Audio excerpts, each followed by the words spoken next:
go for a ride.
There we go. All right, welcome another edition of Open Mic Wrestling Night here on Twitch. Thank you for taking the time to tune in. Thank you. And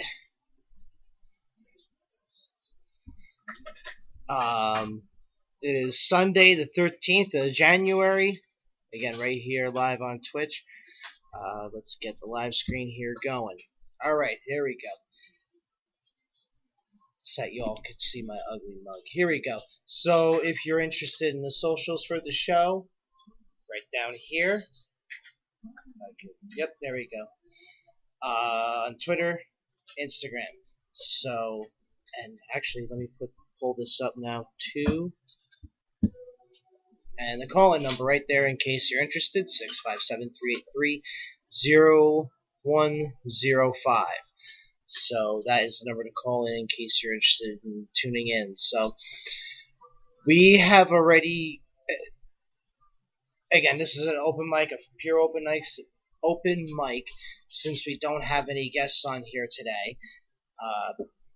Again, if you want to call in, talk about anything you want in the world of pro wrestling, we have NXT UK TakeOver Blackpool on the table, which is the most recent WWE event. I can't say that I watched the Ring of Honor event this past weekend because I don't believe that was broadcasted. I'm not sure the one that's broadcasted, that's going on today, is being broadcasted live right now either.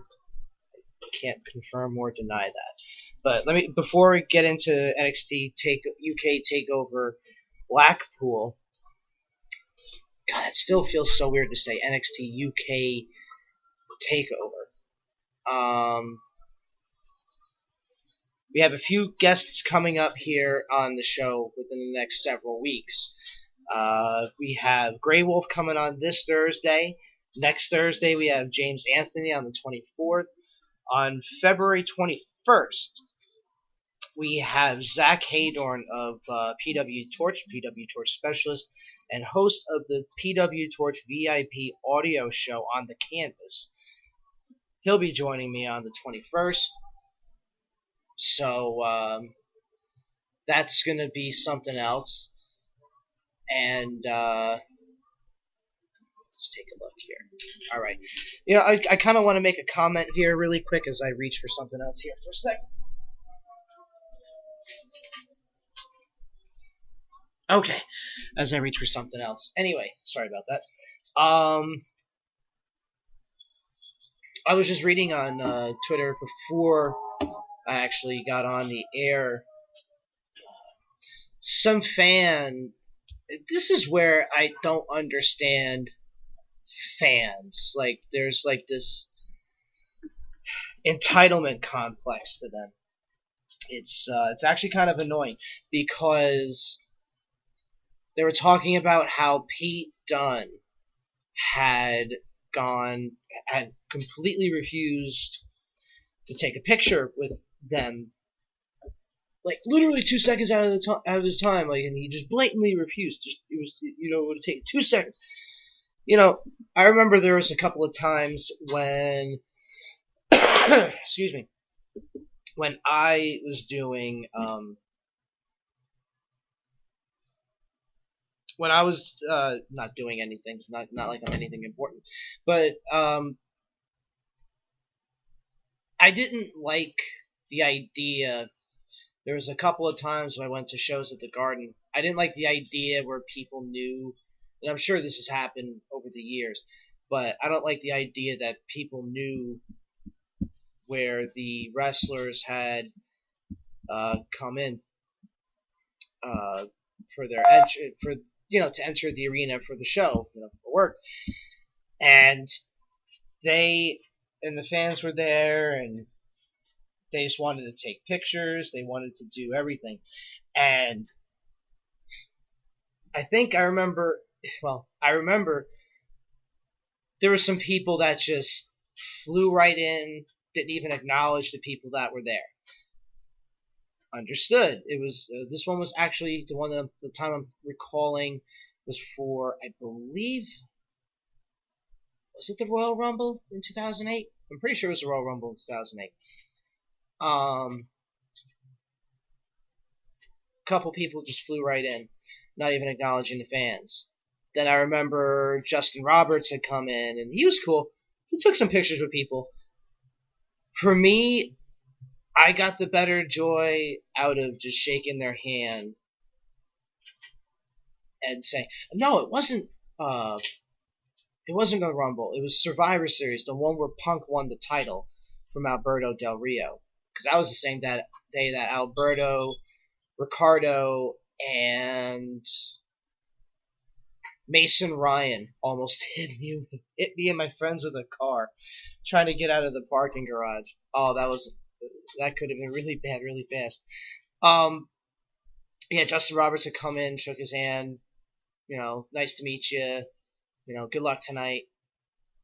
Whereas a couple of my friends, I think one of my friends, wanted a picture, and everybody else wanted a picture. And then I think Jerry Lawler had come out, signed like an autograph or two, and he was with, I don't know who he was with. Anyway, Lawler was smiling. He autographed, hey, how are you? Thank you all for coming out.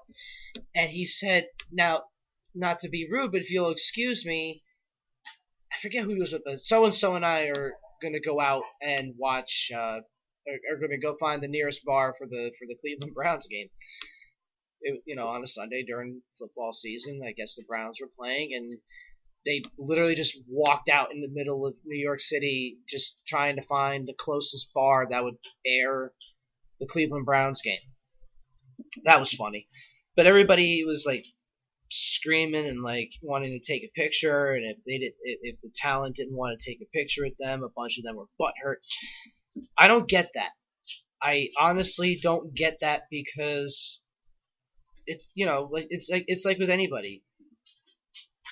Celebrities, pro football players, any major pro sport player, any pro wrestler, whether it be on WWE level, soon to be AEW, independents, anything. They have the right to refuse. They have the right to not want to do it.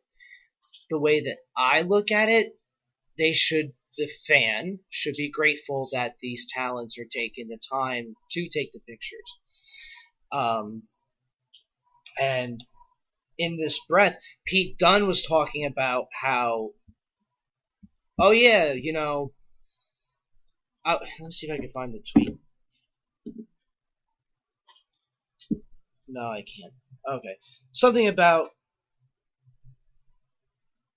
he was walking his 7-week-old daughter through the winter of Blackpool, and basically felt, I'm sure,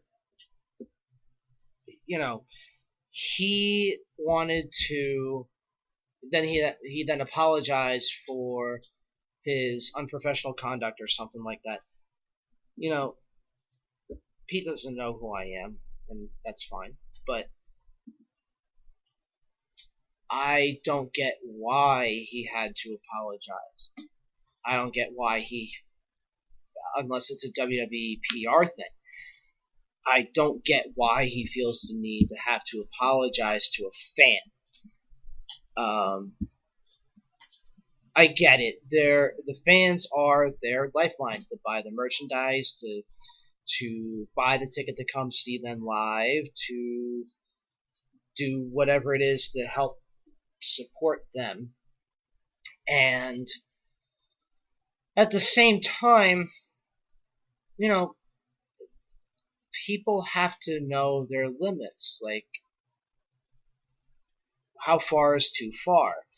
Like, for instance, if people bother celebrities or famous people or those that are in the public eye at a restaurant when they're out to eat with family, like, leave them alone. When you see them in a restaurant, that could be their only break away from whatever it is that they're doing. Don't bother them. I think that's rude. If they're, like, let's say, fans are going to be ballsy no matter what. Like, that's one of the things, because I heard an interview somewhere on Sirius XM where somebody was like, oh, well, that's like my real exception. Like, if I'm with family, you don't go near me. Which I agree. I don't know if this really happened, but, Matt Jackson was posting that he and his family are out on, the Disney World tour, if you will. They had said something on a comment about, somebody had said, like, oh, I think I saw Matt Jackson, or I forget which Jackson it was, one of the Young Bucks.